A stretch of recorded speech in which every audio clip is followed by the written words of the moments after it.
On the 4th of July, in the year of 1993, a mysterious infection would be unleashed in the sleepy corner of Kentucky that would bring about total world collapse in a matter of days.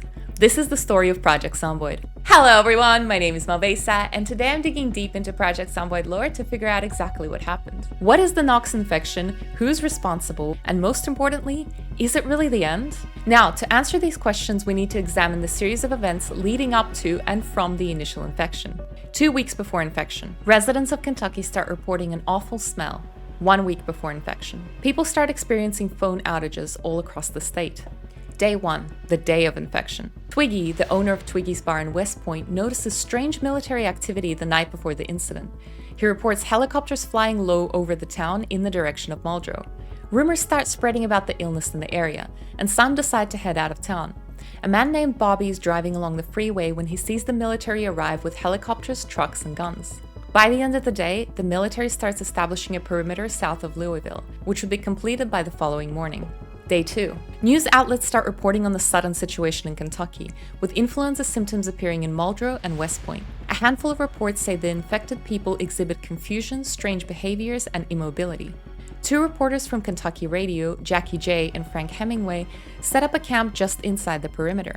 There, Jackie meets a woman called Denise, who says she was stopped by men in hazmat suits who took her blood for testing before she was allowed into the city. Day 3, players start. This is where your character wakes up in their home, irrespective of your date settings. What they were doing for the first 2 days is unknown. From here, things escalate quickly. There's still no communication from anyone inside the zone due to complete phone outages. Evacuated families, reporters, and concerned locals congregate at the perimeter.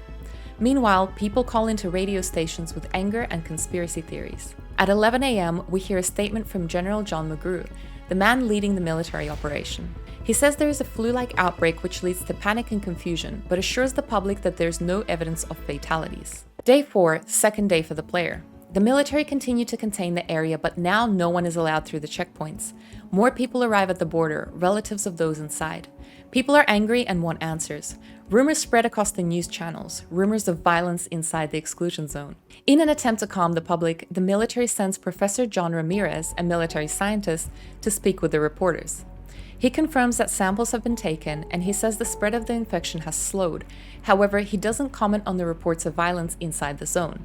Day 5, third day for the player. Gunshots are heard from inside the exclusion zone for the first time. General John McGrew ignores all questions and orders the crowd at the border to disperse or be forcefully removed. Hours later, the World Health Organization grounds all flights leaving mainland US. Day 6, fourth day for the player. By day 6, the Knox exclusion zone is widened and camps are forcefully moved back despite the protests from civilians. But things are about to get a whole lot worse. An image circulating among civilians at the border is leaked to the media. The image shows a man in his 30s standing in a crowded street covered in bite marks. One of his arms is raised as if in greeting and the other is missing. It takes reporters only a few hours to verify the photo is genuine. Day 7, fifth day for the player. The first communications across all channels are completely scrambled. Then later that morning, a secret military camp inside the exclusion zone is overrun. The survivors held there by force escape to the border and are let through by the army. And the full truth of the situation inside the exclusion zone is revealed to the public. Anger is renewed amongst the civilians at the border camps and the military pull back to their checkpoints. Day 8, sixth day for the player. On the morning of day 8, violence breaks out at the border camp between civilians and military troops. We hear from the 2 reporters at the border with the following. Jackie, there's been an incursion. There's hundreds of them. They're everywhere. They came from every side. Frank, what are they? What do they look like? Get off me! Get off! Jesus Christ. Day 9, seventh day for the player. By day 9, the entire border camp is overrun. The military pull out of the area and those still alive scatter in all directions. Jackie locks herself up in the broadcasting tower waiting for the military to return. Day 10, eighth day for the player. By the morning of day 10, the border camp is empty and littered with bodies. Jackie remains locked in the broadcasting booth and develops symptoms without direct contact with the infected. Day 11, ninth day for the player. By the following morning, there are confirmed cases in England, Somalia, Africa, Korea, and Japan. One final broadcast is recorded by General John McGrew and played on loop at the radio station. This is addressed to those unaffected by the second wave of the Knox infection.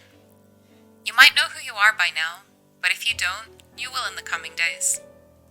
The disease will not spread to you as it has to others. but through fluid contact, by which I mean bites, it surely will. These are dark days, but as a nation, we can and will prevail. You have not been forgotten. We will come for you. General John McGrew, out. If you enjoyed this video, please give it a thumbs up and subscribe to the channel if you want to see more content like this. Thank you so much for watching, and I hope to see you in the next video.